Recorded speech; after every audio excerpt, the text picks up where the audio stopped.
बिस्मिल्लाहिर्रहमानिर्रहीम। अस्सलाम वालेकुम स्टूडेंट्स, मैं शहरयार अहमद एक मरतबा फिर से आपको अपनी इस वीडियो के अंदर खुशामदीद करता हूँ।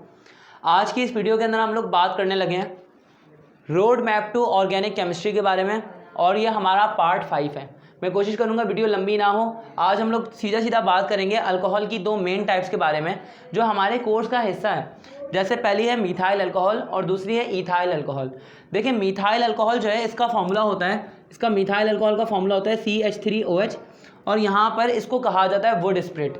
इसको वुड स्प्रिट क्यों कहा जाता है, इसके पीछे एक कहानी है पुराने ज़माने के अंदर। अच्छा, मैं एक बात बता दूं, ये मिथाइल अल्कोहल जो होती है वो पॉइजनस होती है। इसको उर्दू के अंदर कच्ची शराब कहा जाता है। इसके अंदर ये जहरीली होती है। और एक मुझे वाक़या आज भी याद है कि रमज़ानों का मौका तो कुछ ऐसा, और हमारे एक सिंध के पॉलिटिशियन हैं, मैं उनका नाम नहीं ले सकता, मैं नहीं चाहता मेरे घर के बाहर ब्लैक वीगो आए, लेकिन क्या हुआ था कि रमज़ान की 29 रमज़ान थी और जो है अगले दिन ईद थी। तो किसी मोहल्ले के अंदर कच्चा सा इलाके के अंदर कुछ 7-8 नौजवानों ने कच्ची शराब पी और पीकर वो मर गए। और तो क्या नाम है, हमारे जो वो पॉलिटिशियन थे, उन्होंने नाम नहीं ले सकता मैं उनका, लेकिन उन्होंने बयान दिया कि जो मरने वाले हैं ये सब जन्नती हैं क्योंकि सब रमज़ान के अंदर मरे। क्यों? अच्छा, अगर उन्होंने कच्ची शराब पी ली है तो क्या हो गया, कौन सी बड़ी बात हो गई। तो खैर, तो आपको इस पर एक बात समझ में आ जानी चाहिए कि जो कच्ची शराब होती है ये जहरीली होती है, सही है ना भाई, और इसमें पीने की कोई भी चीज़ नहीं है, इस्लाम के अंदर सब हराम है। लेकिन आज की इस वीडियो के अंदर हम लोग बात करने लगे हैं कि कौन सी अल्कोहल कौन सी चीज़ से बनती है, क्योंकि ये आपसे MCQs के अंदर पूछा जा सकता है। मेरा कोई और मकसद नहीं है तौबा इसके अलावा बताने का। लेकिन सबसे पहले बात करें मीथाइल अल्कोहल के बारे में। मीथाइल अल्कोहल को वुड स्प्रिट कहा जाता है। इसके पीछे एक लंबी कहानी है। पुराने ज़माने के अंदर क्या किया जाता है, लकड़ियों की डिस्ट्रक्टिव डिस्टिलेशन की जाती थी, यानी कि उनको लकड़ियों को जलाया जाता था in the absence of air, हवा की गैर मौजूदगी में उसको जलाया जाता था। तो उससे जो मटेरियल तैयार होता था, उससे जो लिक्विड मटेरियल तैयार होता था उसको कहा जाता था वुड स्प्रिट। यानी लकड़ियों से जो गूदा निकला है, लड़कियों से नहीं, जो लकड़ियों से जो रस निकला है उसको वुड स्प्रिट कहा जाता था, और उसका नाम था मीथाइल अल्कोहल। लेकिन आज के ज़माने के अंदर क्योंकि हम एक इंडस्ट्रियल एज के अंदर हैं, तो हम इसके अंदर सिंपल क्या करते हैं, इसको तैयार करते हैं वाटर गैस से। हम लोग इसको वाटर गैस से तैयार करते हैं। वाटर गैस का फॉर्मूला होता है CO+2H2। हम क्या करते हैं, वाटर गैस के अंदर 200 एटमॉस्फेरिक प्रेशर देते हैं और ऑलमोस्ट 450 डिग्री सेंटीग्रेड का टेम्परेचर देते हैं। तो ये कन्वर्ट हो जाता है CH3OH के अंदर। आप देख लो दोनों साइड पर सारी चीज़ें बराबर हैं। ये तो थी टोटल मीथाइल अल्कोहल की कहानी। दूसरी कहानी है इथाइल अल्कोहल की। इथाइल अल्कोहल इसकी 3 टाइप्स होती हैं। पहली टाइप है मिथाइलेटेड अल्कोहल, दूसरा है रेक्टिफाइड स्प्रिट, और तीसरी है एब्सोल्यूट अल्कोहल। तीनों के अंदर क्या फ़र्क है? तीनों के अंदर फ़र्क है कॉम्पोजिशन का। मैं आपको समझाता हूँ। मिथाइल अल्कोहल जो होती है ये इसके अंदर होता है 85% इथाइल अल्कोहल। इसके अंदर होता है 85% इथाइल अल्कोहल। इसके अंदर 11% जो होता है वो होता है मीथानॉल होता है 11%, और +4% जो होता है इसके अंदर वो वाटर होता है। ठीक है। अच्छा, इसके अंदर रेक्टिफाइड स्प्रिट के अंदर क्या होता है, रेक्टिफाइड स्प्रिट के अंदर 95% जो होता है वो इथानॉल होता है, 95% इथानॉल होता है। 4% जो होता है वो मीथानॉल यानी कि मीथाइल अल्कोहल ये वाला होता है, और 1% जो होता है वो वाटर होता है। ठीक है, ये चीज़ समझ में आ गई। और जो एब्सोल्यूट अल्कोहल है, एब्सोल्यूट अल्कोहल जो होता है वो 99.99% इथानॉल होता है, इथाइल अल्कोहल होता है 99.99%। अब जो एब्सोल्यूट अल्कोहल जो होता है ये ड्रिंकिंग के तौर पे यूज़ किया जाता है, यानी कि लोग जो शराब पीते हैं वो एब्सोल्यूट अल्कोहल पीते हैं इथाइल अल्कोहल के अंदर, या इस तरह की बहुत सारी शराबें पीते हैं। अल्लाह माफ़ करे, उनको हिदायत है और मुझे भी। अब सवाल ये पैदा होता है, अच्छा एक और मैं बात आपको बताता हूँ। इंडस्ट्री के अंदर, पाकिस्तान के अंदर नहीं, या पाकिस्तान के अंदर भी लेकिन दुनिया भर के अंदर जो अल्कोहल बनती है, जो शराब बनती है, वो एब्सोल्यूट अल्कोहल होती है। वो 99.99% प्योर होती है, 99.99% प्योर होती है, लेकिन उसके अंदर उसको ख़राब कर दिया जाता है। एक तो 99.99% प्योर होती है, वो ड्रिंकिंग पर्पज़ के तौर पे यूज़ की जाती है, लेकिन कभी कभार कुछ दूसरे यूजेस की वजह से उसके अंदर मिथाइल अल्कोहल डाल दिया जाता है, या वाटर डाल के उसको ख़राब कर दिया जाता है, या मीथानॉल डाल दिया जाता है। जैसे रेक्टिफाइड स्प्रिट के अंदर इतना मीथानॉल डाला है, इतना मिथाइल अल्कोहल डाला हुआ और इतना वाटर डाला हुआ है। इसके अंदर मीथानॉल डाला गया और वाटर डाला गया, 4% इसके अंदर वाटर डाला गया। क्यों डाला जाता है इसके अंदर? हालांकि एब्सोल्यूट अल्कोहल की यानी जो ड्रिंकिंग की तौर पे बनाई गई है एब्सोल्यूट अल्कोहल, ये बहुत इसकी कीमत जो है, इसकी प्राइस जो होती है वो बहुत ज़्यादा होती है एज़ कम्पेयर टू दिस, और बनी भी ये है बनी भी है, लेकिन फिर भी हमने क्या किया, इसके अंदर इसकी प्राइस ज़्यादा थी, लेकिन फिर भी हमने इसके अंदर मिथाइल अल्कोहल डाल के इसको ख़राब करके इसकी प्राइस कम कर दी। ऐसा क्यों किया जाता है? इसकी एक वजह है। इसकी एक वजह ये है, अल्कोहल जो होता है, इथाइल अल्कोहल जो होता है, इथाइल अल्कोहल वो सिर्फ ड्रिंकिंग पर्पस के तौर पे यूज़ नहीं होता। ये सिर्फ और सिर्फ ड्रिंकिंग पर्पस के तौर पे नहीं यूज़ होता, बल्कि इसके अलावा इससे दूसरे कंपाउंड्स बनाने के लिए भी यूज़ किया जाता है इसको, जैसे कि इथाइल क्लोराइड बनाने के लिए, ईथर बनाने के लिए, स्पिरिट बनाने के लिए, ये इस तरह बहुत सारे कंपाउंड्स बनाने के लिए इथाइल अल्कोहल को यूज़ किया जाता है। ईथीन बनाने के लिए यूज़ किया जाता है। बेइंतहा कंपाउंड्स बनाए जाते हैं इथाइल अल्कोहल की मदद से।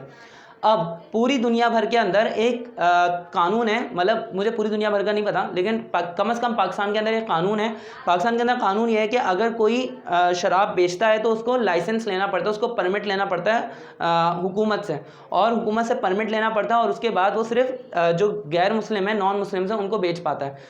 उसके नतीजे में परमिट लेने की कॉस्ट जो होती है वो बहुत ज़्यादा होती है, लाइसेंस की कॉस्ट बहुत ज़्यादा होती है। शराब की कीमत कम होती है, लेकिन लाइसेंस की कीमत बहुत ज़्यादा होती है। तो इसलिए जब कोई भी इंडस्ट्री भी या कोई भी फैक्ट्री अगर एब्सोल्यूट अल्कोहल बनाएगी और एब्सोल्यूट अल्कोहल बनाने के बाद दूसरी इंडस्ट्री को बेचेगी कोई दूसरा कंपाउंड बनाने के लिए, शराब बनाने के लिए नहीं, कोई दूसरा कंपाउंड बनाने के लिए, इथाइल क्लोराइड बनाने के लिए बेचेगी, या इथाइल अल्कोहल या सॉरी इथानॉल बना क्या हो गया मुझे ईथर बनाने के लिए, या इस तरह के दूसरे कंपाउंड्स बनाने के लिए अगर एक फैक्ट्री दूसरी फैक्ट्री को बेचेगी, तो क्या होगा, उसको अगर वो एब्सोल्यूट अल्कोहल बेचेगी तो एब्सोल्यूट अल्कोहल के ऊपर लाइसेंस का चक्कर आएगा, परमिट का चक्कर आएगा, और कॉस्ट बहुत ज़्यादा पड़ेगी। एक इंडस्ट्री दूसरी इंडस्ट्री को देते हुए बहुत महंगे दामों बेचेगी, तो ऐसा करा नहीं जा सकता। तो लाइसेंस के और परमिट के चक्कर से बचने के लिए क्या किया जाता है, इसके अंदर मिथानॉल ऐड कर दिया जाता है, इसके अंदर मिथाइल अल्कोहल ऐड कर दी जाती है, जिसके नतीजे में क्या होता है कि इसकी कॉस्ट कम हो जाती है और ये ड्रिंकिंग पर्पज़ के लिए अनफिट हो जाती है। तो हम ये बोल सकते हैं कि हम ड्रिंकिंग के लिए नहीं बेच रहे हैं, हम इससे दूसरे कंपाउंड्स के लिए बेच रहे हैं, तो उसके ऊपर लाइसेंस का चक्कर नहीं रहता, परमिट का चक्कर भी नहीं रहता, तो इसलिए इससे दूसरे कंपाउंड्स बनाए जा सकते हैं, जैसे कि स्पिरिट वगैरह, ईथर वगैरह, या दूसरी चीज़ें बनाई जा पाती हैं। अब देखें इथाइल अल्कोहल को किस चीज़ से बनाया जाता है। इथाइल अल्कोहल को पहले बनाया जाता था फर्मेंटेशन के प्रोसेस से। हमारे कोर्स के अंदर भी सिर्फ फर्मेंटेशन का प्रोसेस है, तो हम सिर्फ फर्मेंटेशन की बात कर रहे हैं, प्रोसेस को नहीं पढ़ रहे हैं। फर्मेंटेशन इसकी किस चीज़ की जाती है, यहाँ पे या तो फर्मेंटेशन की जाती है मोलेसिस की, या फिर फर्मेंटेशन की जाती है स्टार्च की। ये जो मोलेसिस निकलते हैं, ये मोलेसिस निकलते हैं किस चीज़ से, पोटैटो से या फिर राइस से, ठीक है। और ये जो स्टार्च निकलता है ये किस चीज़ से निकलता है, शुगर केन से निकलता है, ठीक है। अब इसके बाद मैं बताने लगा हूँ कि कौन सी फ्रूट से कौन सी किस्म की अल्कोहल बनाई जाती है। Stay tuned. अब देखिए बेटा, यहाँ पर मैं आपको बताने लगा हूँ कि कौन से कंपाउंड से, यानी कौन सी फलों से या कौन सी चीज़ों से कौन सी किस्म की अल्कोहल तैयार होती है। यहाँ पर बेर से तैयार होती है बार्ले बोलते हैं जौ को, बार्ले बोलते हैं जौ को, और बार्ले यानी जौ से तैयार होती है बेर, ठीक है। उसके बाद जो ग्रेप्स होते हैं, यानी कि जो हमारे अंगूर होते हैं, उनसे तैयार होती है वाइन, और इसके बाद पोटैटो से, राइस से और शुगर केन से तैयार होती है इथानॉल या फिर इथाइल अल्कोहल। इथाइल अल्कोहल जो होती है इसको परफ्यूम्स वगैरह के अंदर भी यूज़ किया जाता है, ताकि हमारी जो खुशबू है उसको प्रिजर्व किया जा सके। इसके बाद जो कॉर्न होती है, यानी कॉर्न बोलते हैं मकई को, और इससे बनती है स्कॉच। और इसके बाद यहाँ पर जो वुड स्प्रिट है या वाटर गैस है, इससे बनती है क्या चीज़, इससे बनती है हमारे पास मिथाइल अल्कोहल, या फिर इसको मिथानॉल कहा जाता है, ठीक है। तो ये कुछ कंपाउंड से इससे कौन कौन सी चीज़ें बनती हैं मैंने आपको बता दिया। अब मैं कुछ बताने लगा हूँ, कुछ MCQs कि इथाइल अल्कोहल को किस चीज़ के साथ में रिएक्ट करवाया जाए तो क्या चीज़ बनती है। इस तरह के MCQs आते हैं, आ जाए इसको डिस्कस करते हैं। अब देखें बेटा, पेपर के अंदर एक सवाल आता है कि इथानॉल को यानी इथाइल अल्कोहल को जब सल्फ्यूरिक एसिड के साथ में रिएक्ट करवाया जाता है तो क्या चीज़ बनती है। अब इस सवाल के अंदर दो कंडीशंस आप देख लीजिएगा कि टेम्परेचर आपको गिवन है या टेम्परेचर आपको गिवन नहीं है। अगर टेम्परेचर आपको गिवन है तो वो 170 डिग्री सेंटीग्रेड गिवन होगा, और अगर आपको टेम्परेचर गिवन नहीं है तो वो रूम टेम्परेचर की बात होगी। अगर 170 डिग्री सेंटीग्रेड गिवन है तो आप याद रखिएगा जो हमारी प्रोडक्ट फॉर्म होगी वो प्रोडक्ट होगी हमारी इथीन। और आप याद कर लिएगा कि अगर आपको रूम टेम्परेचर पे कहा गया यानी टेम्परेचर नहीं बताया गया तो उस वक्त जो प्रोडक्ट फॉर्म होगी उस प्रोडक्ट का नाम होगा डाई इथाइल ईथर। ये कुछ चीज़ थी, मैंने सोचा आपको बता दूं। देखिए जैसे अगर मैं इथानॉल के बारे में बात करूं, इथानॉल का फॉर्मूला होता है C2H5OH।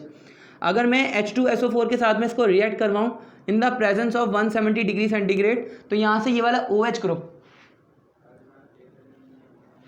यहाँ से ये वाला OH ग्रुप कट जाएगा, यहाँ से ये वाला OH ग्रुप कट जाएगा और यहाँ से एक हाइड्रोजन को निकाल के बाहर होगा। जब एक हाइड्रोजन को निकाल के बाहर होगा तो H2O बनाएगा और यहाँ पर क्या बच जाएगा, C2H4 बच जाएगा। तो ये C2H4 क्या चीज़ होती है, ईथीन होती है। अगर मैं बात करूँ जैसे यहाँ पर रूम टेम्परेचर पे बात करूँ, रूम टेम्परेचर पे क्या होगा, जो हमारा इथानॉल है उसके 2 मोल्स हो गए हमारे पास, जैसे कि 2C2H5OH, 2C2H5OH और हम इसको रिएक्ट करवा रहे हैं H2SO4 से। तो H2SO4 ऐसा कैटलिस्ट चूज़ करता है इधर भी और इधर भी, खुद रिएक्शन के अंदर इन्वॉल्व नहीं रहता है। यहाँ पर क्या होगा, देखो C2H5 कितनी मरतबा है, C2H5 2 मरतबा है, तो ये C2H5 2 मरतबा आ गया, एक मरतबा C2H5 और एक मरतबा दोबारा C2H5। यहाँ पर ऑक्सीजन कितनी मरतबा है, ऑक्सीजन यहाँ पे 2 मरतबा है, एक ऑक्सीजन इनके बीच में आ जाता है तो ये बन जाता है डाई इथाइल ईथर। एक ऑक्सीजन बच गया यहाँ पर और हाइड्रोजन 2 बच गए, तो 2 हाइड्रोजन और एक ऑक्सीजन अलग हो जाते हैं। तो आपको ये याद रखना है कि इथानॉल को अगर रूम टेम्परेचर पे सल्फ्यूरिक एसिड के साथ में रिएक्ट करवाएंगे तो बनाएगा डाइथाइल ईथर, और अगर इथानॉल को सल्फ्यूरिक एसिड के साथ में रिएक्ट करवाएंगे इन the presence of 170 degree centigrade तो बनाएगा ईथीन। एक और बात कर लेते हैं, इथानॉल को अगर सोडियम के साथ में रिएक्ट करवाया जाए, क्या चल रही है, क्यों इतना मरवाएगा भैया, इथानॉल को अगर रिएक्ट करवाया जाए सोडियम मेटल के साथ में तो क्या चीज़ बनेगी, ये भी प्रोडक्ट याद कर लें, ये प्रोडक्ट बनेगी सोडियम इथॉक्साइड बनेगा, सोडियम इथॉक्साइड। ये पेपर के अंदर सबसे ज़्यादा पूछा जाने वाला MCQ है। मैं आपको दोबारा बता देता हूँ, जैसे इथानॉल है, इथानॉल का फॉर्मूला क्या होता है, C2H5OH। इथानॉल का फॉर्मूला होता है C2H5OH। हम इसको रिएक्ट करवा रहे हैं किस चीज़ के साथ में, सोडियम मेटल के साथ में। तो यहाँ से ये सोडियम क्या करेगा, इस हाइड्रोजन को यहाँ से निकाल कर बाहर कर देगा और ख़ुद उसकी जगह पे आ जाएगा। तो क्या बना लेगा, C2H5ONA प्लस H अलग हो जाएगा। यहाँ पर ये वाला जो कंपाउंड है, ये वाला कंपाउंड कहलाता है सोडियम इथॉक्साइड। ये मैं आपको रिएक्शन बता रहा था कि अल्कोहल क्यों एसिडिक बिहेव करता है, क्योंकि इसने अपने हाइड्रोजन को निकाल के बाहर फेंक दिया और इसकी जगह पे कोई दूसरा रेडिकल अपने अंदर ले लिया। अब इसके बाद हम फिनॉल के कुछ रिएक्शंस के बारे में बात करें और फिर वीडियो को ख़त्म करेंगे।